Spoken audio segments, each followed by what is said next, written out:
Hi, so this quick video is going to show you how to do common denominator, the least common denominator, which can be a little bit confusing. So let's come up with the best way of doing this. That will be the simplest way.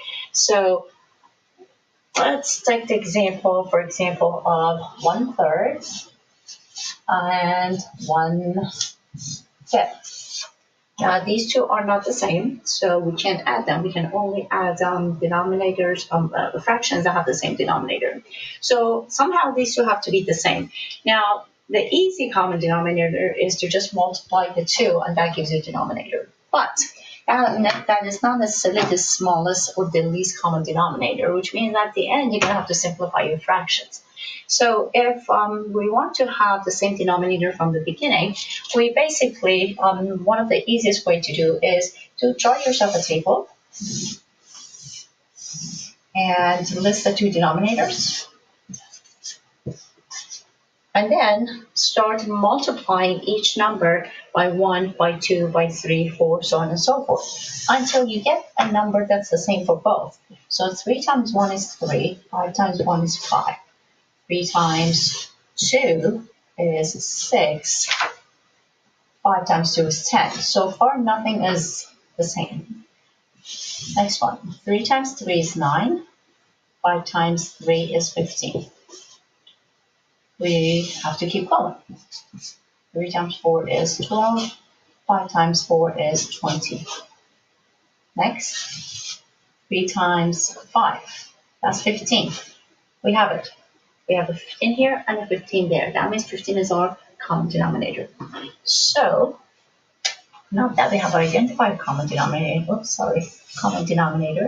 we know that this needs to be 15 and that needs to be 15. Well, we can use our chart to help us. What if we multiply 3 by to get 15? We multiply by 5. That means we're going to multiply by 5 over here. But we can't do anything to the denominator of a fraction without doing it to the top. So we're going to do a 5 over 5, and that's okay, because 5 over 5 is 1, really. So it doesn't really change anything. And over here, we multiply 5 by 3 to get 15. That means over here, we're going to multiply by 3. And now we can multiply to get our common denominator. Multiplications of fractions are easy. You just multiply the numerators together and the denominators together. So 1 times 5 is 5. 3 times 5 is 15. 1 times 3 is 3. 5 times 3 is 15. Now they have both the same denominator, which means we can add them. We write the common denominator. We never add or subtract denominators. We always leave that alone. As long as they're the same, we just write it. And then we just add the top. 5 plus 3 is 8. So 1/3 plus 1/5 equals 8/15. Let's try another example.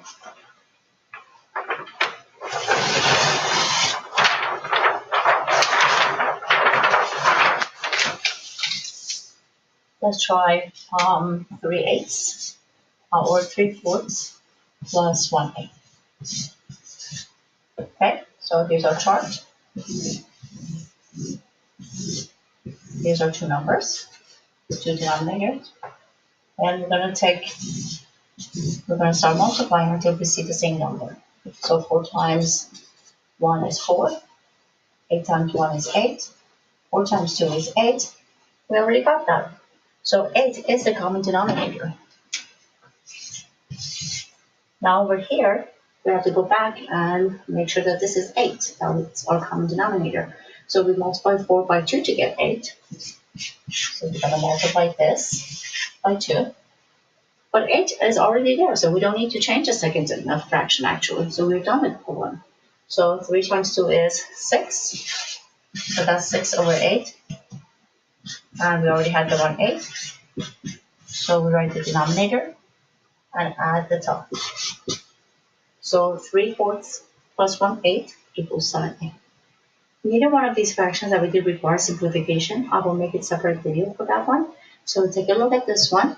Write a few fractions and try them. and you can email them back to me and let me know, or take a screenshot of what you've done, and I can tell you whether they make sense or not, or if they're not correct, tell you why. Again, let me know if you have any questions.